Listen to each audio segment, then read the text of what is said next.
Hello, and welcome back to the Librarian of the Rings. Today we're returning to our summarizing of the Silmarillion, and we're going to be talking about Chapter 1.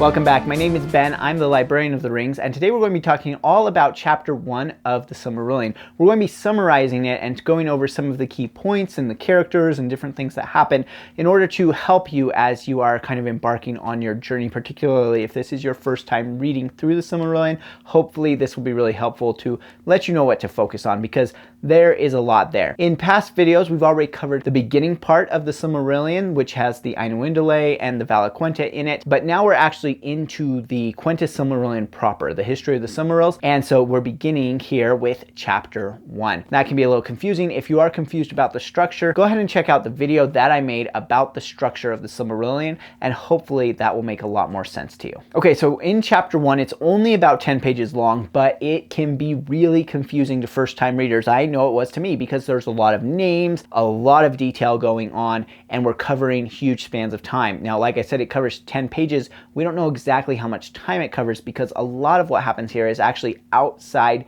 any reckoning of time at all, let alone our own reckoning using the sun. We are so far before the sun even appears that we can't even really comprehend the amount of time that is passing here in this chapter in just a few short pages. So there is a lot to comprehend. So I want you to focus in on just the most important things. And so before I even get into any of the details, I'm just going to tell you what the most important things in this chapter are. First, you need to understand that the creation process is continuing. The Valar are doing that, and they are going to make two big lamps. Those lamps are going to give light to the world. Now, those lamps are going to be destroyed by the bad guy, Melkor, and then they are going to end up creating two trees, which will give light not to the entire world, but just to their own little area called Valinor. The trees are really important. That's what you need to get out of this chapter, is that the trees were created and the trees give light and they are beautiful. That's the most important thing for the rest of the story going forward. There's a lot of other detail here that's good to know, but isn't necessarily important. So with that out of the way, let's go ahead and get started with some of the vocab words that you need to know. Now, a lot of these are going to be review from the other videos, but I think it's good to review them so that you continue to understand them.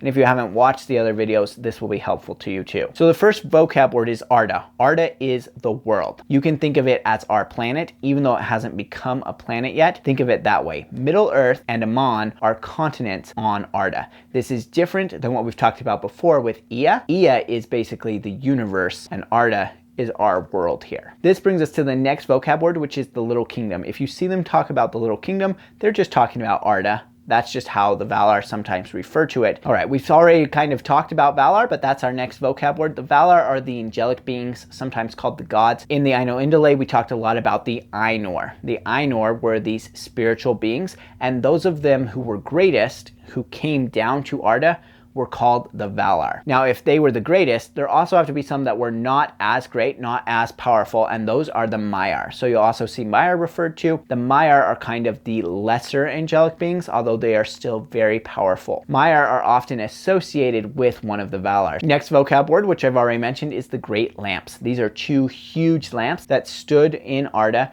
and gave light to all of Arda. They gave constant and consistent light. There wasn't a waxing or a waning or a rising or a setting with them. Just constant, consistent light, and they gave rise to what is called the Spring of Arda, where a lot of growth and creation was happening. So that's our next word, the Spring of Arda. That is during the time of the lamps. And that Spring of Arda will end when the lamps are destroyed, and this is where we get the next term, which is the Marring of Arda. The Marring of Arda is basically the destruction of the lamps and lots of upheaval in the earth as there is war between the Valar and Melkor. And then last vocab word comes in at the end, and it is the gift of Iluvatar to Min. So Min are going to be the second born children of Iluvatar, coming after the elves, and there's going to be a whole lot about that later in the Silmarillion, but this is the first time we get introduced to us the gift of Iluvatar to Min, and all that means is death. The gift of Iluvatar to Min is that they die. Now that's going to come up a whole lot more in the Silmarillion, but for now that's all you need to know about it. All right, now let's hit on the major characters here in Chapter 1. First up is Melkor. Melkor is the big bad. You can think of him as the Satan figure or the fallen angel. So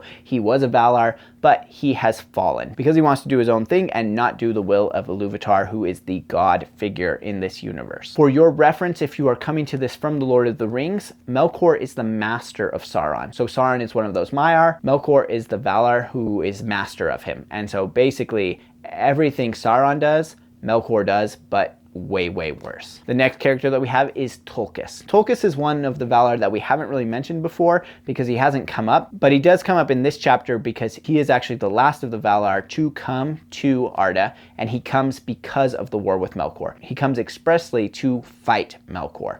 And so he's kind of this warrior god figure, but he's also really associated with mirth and laughter. Next, we have Yavanna. Now, Yavanna is one of the female Valar, and she is really associated with all living things. So what we would call the flora and the fauna. She's going to be really important because she is the primary person creating the trees, which I've already mentioned are really, really critical to the entire story. Next, we have Aule. Aule is Yavanna's spouse, and he is the Valar associated with earth and with smithing. And their relationship is going to become really paramount in chapter 2, which we'll talk about in the next video in this series. Then we have Varda. Varda is the Valar who is most associated with light. She is the creator of the stars, and because of that, the elves call her Elbereth, and you might be familiar with that name from The Lord of the Rings. It comes up several times. Next, we have Manwë. Manwë is the spouse of Yavanna, and he is associated with air and also birds, particularly eagles. So that will probably sound familiar from The Lord of the Rings. If you see eagles in Tolkien's work,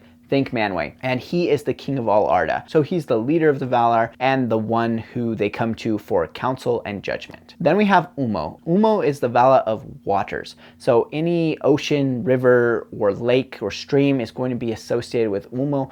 And so always watch for water in the Silmarillion because it's probably telling you something about Ummo. And lastly, for major characters in this chapter, we have Nienna. Nienna is one we haven't really talked about before, but she is the Valar associated with sorrow and weeping. And her tears are going to be what waters the trees and helps them to come to life. Okay, now that we know the major characters, let's quickly go over the major events. The first major event is the First War. This is the war between the Valar and Melkor. And there's not a lot that we understand about this war because it's happening at a very cosmic level. But Tulkas comes down, and so that's going to be a major, major fight. Then we have the Ordering of Arda, where basically creation of the actual continents and things is taking place, and then the planting of the seeds, where Yavanna in particular is doing a lot of work in the planting of things in order to beautify Arda as it comes into its spring. Before the spring can really take place, though, they need to build the lamps. So the lamps are a collaborative effort between several of the Valar in order to create these huge lamps that are set on these tall, tall pillars, and they give light to Middle-earth. So that is really important. And then Manwë in the Spring of Arda holds a giant feast. Now, feasts are always important in the Silmarillion, so pay attention. Whenever there's a feast, it normally provides some kind of cover for the evil players. And in this case, Manwë's feast provides the cover for Melkor to re-enter Arda and begin to set up his home base, his great fortress of Utumno. So that is going to be basically where he works from for the entire rest of the Silmarillion. Utumno is going to be his main base. There will be other evil spots, but that one's the big bad one. And the next major event that takes place is, of course, the destruction of the lamps. So the lamps are built, everything is great, and then Melkor and his Maiar followers, which are basically demons, are going to come and destroy the lamps. They're going to cast them down, and great destruction will take place in Middle-earth. And this is what is known as the Marring of Arda. So after this, it will be called Arda Marred. And then the Valar decide that they're going to leave Middle-earth. They aren't going to be in Middle-earth anymore. They will still be in Arda, but they're going to go to another continent called Aman, and they're going to establish there their realm of Valinor. So they establish Valinor, and then after Valinor is established, come the trees. So this is, like I said, the most important part of this chapter is the creation of the trees. So here, Yavanna is going to make the trees. Nienna will water them with her tears, and they will grow into these beautiful trees. Now, the trees have names, but you don't need to worry about keeping those really straight.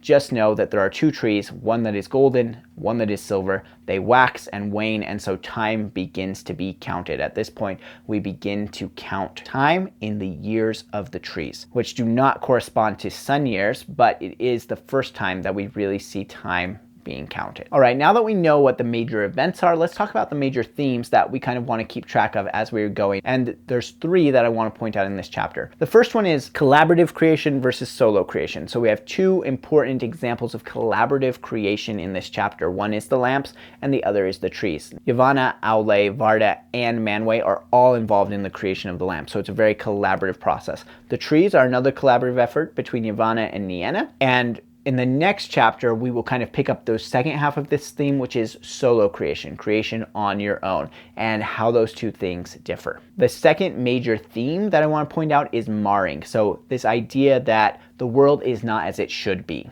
The world was created differently and now it's been marred is really critical and important. And it goes into all of Tolkien's works where there's always kind of a decline from the past to the present. There's always a decline in what has been happening. But that leads us to the third theme. And the third theme is that the purposes of Iluvatar will not be frustrated.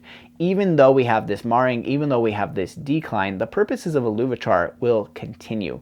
And this is a really important theme throughout. We've already heard about it some before in the Aino Undule, but it continues on here. We know that no matter what Melkor does, the purposes of Iluvatar will play out, but it also talks about no matter what Min do, the purposes of Iluvatar will play out. So even though Min can make their own choices, Iluvatar's plan will ultimately be realized, and all things will eventually lead to his glory. Those are some really important elements there. Like I said, this chapter is quite biblical in nature, and so it might be difficult to read, but if you get nothing else, just know that these miraculous, spectacular trees were created, and they are going to have an important role to play going forward throughout the entire story. Okay, well, I hope that has helped you to learn a little bit more about chapter 1 of the Silmarillion of the Beginning of Days. This is where everything really kind of starts and gets kicked off, but don't worry, as we move into the next chapters, there will begin to be more of a narrative structure and things will get a little bit easier.